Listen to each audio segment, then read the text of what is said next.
চলে আসলাম আজকের ভিডিও নিয়ে। আজকে বানাবো হচ্ছে বাসন্তী পোলাও। তার জন্য নিয়েছি 500 গ্রাম চাল, গোবিন্দভোগ চাল আছে।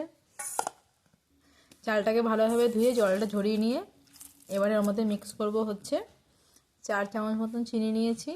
আমার বাড়িতে এলাচ নেই বলে আমি এখানে দারচিনি আর লবঙ্গ নিয়েছি, লবণ স্বাদ মতন আর হলুদ মিশিয়ে নিই।